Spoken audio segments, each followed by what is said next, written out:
সবাইকে আসসালামু আলাইকুম। রিয়াজ কিচেন থেকে সবাইকে স্বাগত জানাচ্ছি নতুন আরও একটি রেসিপি দেখার জন্য। আজকে খুবই সহজ একটি রান্না করে দেখাবো, আর সেটি হচ্ছে শুটকি দিয়ে আলু বেগুনের তরকারি, যেটা ভাত দিয়ে খেতে ভীষণ মজা লাগে। আশা করছি আজকের রেসিপিটি ভালো লাগবে, আর আমার চ্যানেলটি সাবস্ক্রাইব করে আমার পাশেই থাকবেন। চলে এলাম আমি পুরো রেসিপিতে। এখানে আমি প্রথম থেকে কিছু শুটকি নিয়েছি, এটা হচ্ছে মলা মাছের শুটকি বলে। তো এখানে আমি শুটকিটা নিয়ে একটু টেলে নিব, এতে করে রান্নাটা কিন্তু খুবই ভালো হয়, শুটকিটা খেতে মজা লাগে। তো চুলার জালটা আমি মিডিয়ামে রেখে অনবরত নেড়ে চেড়ে শুটকিটা ভেজে নিয়েছি। খুবই সুন্দর একটি ফ্লেভার যখন আসবে তখনই বুঝতে হবে ভাজা হয়ে গিয়েছে। এখন আমি চুলাটা বন্ধ করে শুটকিতে পানি দিয়ে দিলাম। এখন আমি পানি পরিবর্তন করে করে খুব ভালো করে ধুয়ে নেব, যেহেতু শুটকি খুব ভালো করে ধুয়ে নিতে হবে।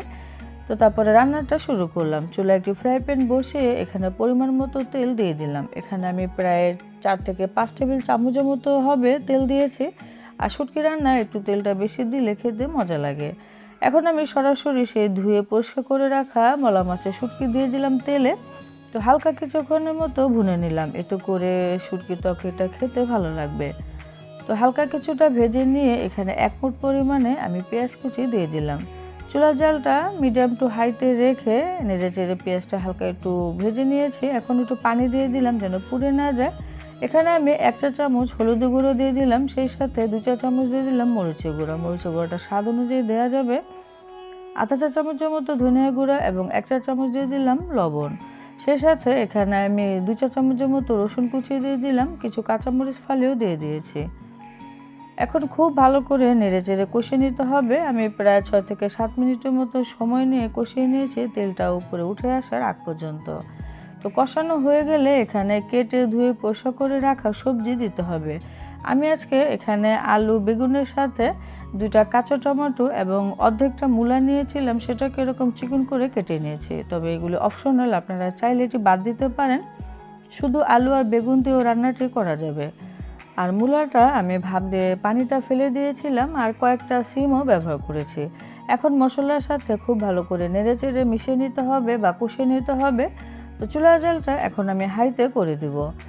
তো নেড়েচেড়ে ঢাকনা দিয়ে এখন ঢেকে অপেক্ষা করছি কষিয়ে নেওয়ার আগ পর্যন্ত। মাঝে মাঝে কিন্তু অবশ্যই ঢাকনাটা উঠিয়ে নেড়েচেড়ে দিতে হবে, যেহেতু এখানে কোনো প্রকার পানি ব্যবহার করিনি। তো ফিরে এলাম আমি কিছুক্ষণ পরে।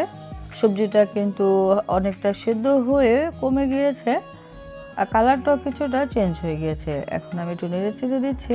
সবজিটা যখন প্রায় বেশি অর্ধেকটা সেদ্ধ হয়ে যাবে তখন আমি এখানে 1 মুঠ পরিমাণে পেঁয়াজ কলি দিয়ে দিলাম।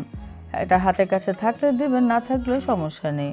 দিয়ে আবারও নেড়ে চেড়ে মিশিয়ে দিব। এখানে কোনো প্রকার পানি কিন্তু ব্যবহার করার দরকার নেই, কারণ এই সবজি থেকে যে পানিটা উঠবে এই পানিটা দিয়ে সবজিটা সেদ্ধ হয়ে যাবে।